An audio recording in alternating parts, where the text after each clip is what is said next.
Doctor Yunus ডেকেছেন দুইজন উপদেষ্টাকে, আসিফ মাহমুদ সজীব ভুঁইয়া আর হচ্ছে ওকে দুজনকে ডাকবার পর তাদেরকে খুব খোলাখুলি বলছেন যে তোমরা যেগুলো করছো আমার থাকা সম্ভব হবে না, হয় তোমরা থাকো না আমি থাকি, কাজ তো করতে পারছেন।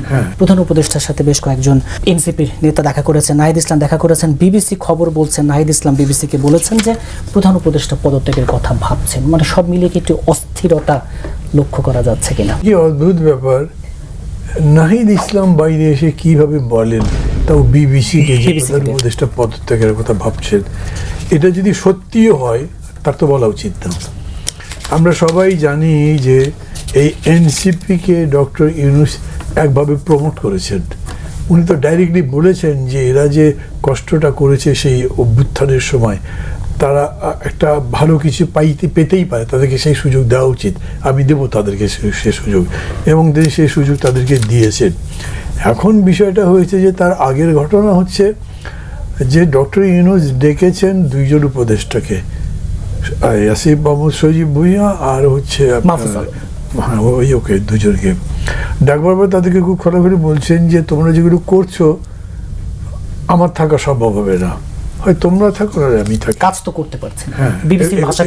এগুলো তো ধরেন বিশেষ করে মানব জমিনে এসছে, অন্য জায়গাতেও আসছে, তো এইটা হলো তার একটা ইমোশন বা সেন্টিমেন্টের বিষয়।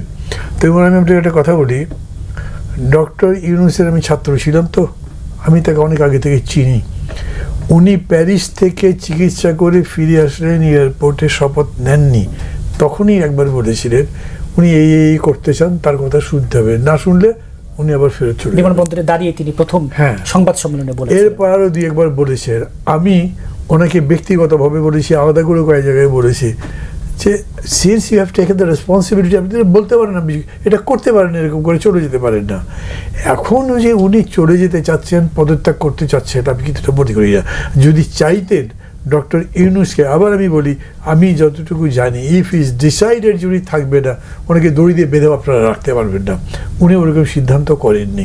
এইটা উনি তার কষ্ট থেকে, দুঃখ থেকে, ওদের প্রতি ভালোবাসা থেকে তাদেরকে বলেছে যে তোমরা এগুলো করো না, এবং যাতে তারা তাদের জায়গাতে আসে। যেমন বলেছে তোমরা জামাতের সাথেও ঝগড়া লাগিয়েছো, ওই পার্টির সাথে ঝগড়েছো, সবার কথা বলেছে। তো সেই রকম করে উনি যদি তাদেরকে একটা শিক্ষা দেওয়ার চেষ্টা করেন, তারা ভালোই করেছেন। কেন যে এই শিক্ষার্থীদেরকে এরকম করে গাছে উনি তুলে দিয়েছেন। আমি এটা কয়েকবার বলেছি, আমাদের 52 সাল থেকে এই পর্যন্ত যত ছাত্র আন্দোলন হয়েছে, এই দেশ তো ছাত্র আন্দোলনের ফসল।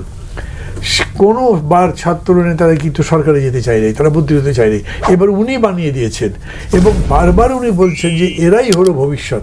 এবং উনি নিজে 86 বছর বয়স, কিন্তু উনি কখনো বয়স্ক লোকদের অভিজ্ঞতা, শিক্ষা, এগুলোর মূল্য দিয়ে কথা বলেন, নিজের দুটো একটা সমন্বয় রাখবে, শুধু তাদের কথা বলেছেন। অতএব খুব মনের কষ্ট থেকে এইটা বলেছেন, তার বেশি কিছু না। কিন্তু আমি খুবই চিন্তিত যে এই মনের কষ্ট দিয়ে এখনকার সমস্যার সমাধান করা যাবে না, কারণ এখন প্রশ্নগুলো আসছে পলিটিক্যাল, যেটা তার প্রথম থেকে বোঝা দরকার ছিল। আমি একদিন প্রেস সেক্রেটারিকে বললাম যে দেখেন ভাই, আপনারা একটা জিনিস বুঝতে পারছেন না, গভর্নেন্স ইজ পলিটিক্স। উনি কিছুক্ষণ থেকে তাকিয়ে থেকে বলে যে খুব একটা ঠিক কথা বলেছেন। আমি বললাম আপনি প্রথম বুঝলেন নাকি? তো না, মানে এরকম করে ভেবে দেখিনি। তো এইটা যে রাজনীতি, সেটা যদি উনি বুঝতেন, তাহলে এই সমস্ত ক্রাইসিস যে এখন দেখছেন, এগুলো আগে থেকে উনি হ্যান্ডেল করে করে, সলভ করে করে এগুতে পারতেন। এখনও পর্যন্ত এটা কোনো পলিটিক্যাল অ্যাপ্রোচ। আপনি বলেন, প্রধান সেনাপতি সরাসরি কিছু কথা বলেছেন যা গভর্নমেন্টের ডিক্লেয়ার্ড পলিসি বা অ্যাকশনের বিরুদ্ধে যায়, তাদের তো কোনো বক্তব্য নেই এ ব্যাপারে। আবার উনি যেটা বলেছেন প্রধান সেনাপতি, তার মধ্যে এই নির্বাচনকে নিয়ে এমন একটা কথা বলেছেন যা মেজরিটি পলিটিক্যাল পার্টির ডিমান্ড, এবং আমি যেমন ব্যক্তিগতভাবে মনে করি এটা সম্ভব, ডিসেম্বরের মধ্যে ইলেকশন দেওয়া সম্ভব। তো আমি তার বক্তব্য বিরোধিতাও করছি না, আমি তাকে সমর্থন করছি। কিন্তু একই সঙ্গে আমি বলছি, তাহলে গভর্নমেন্টের পজিশন কি? গভর্নমেন্ট কি নির্বাচন দিতে চাও দিন, তার মানে পুরো একটা কুয়াশা আপনি তৈরি করে ফেলেছেন, ধোঁয়াশা তৈরি হয়েছে, মানুষ কনফিউজ হবে, এর মধ্যে দিয়ে সব কিছু সামনের দিকে যাবে কীরকম।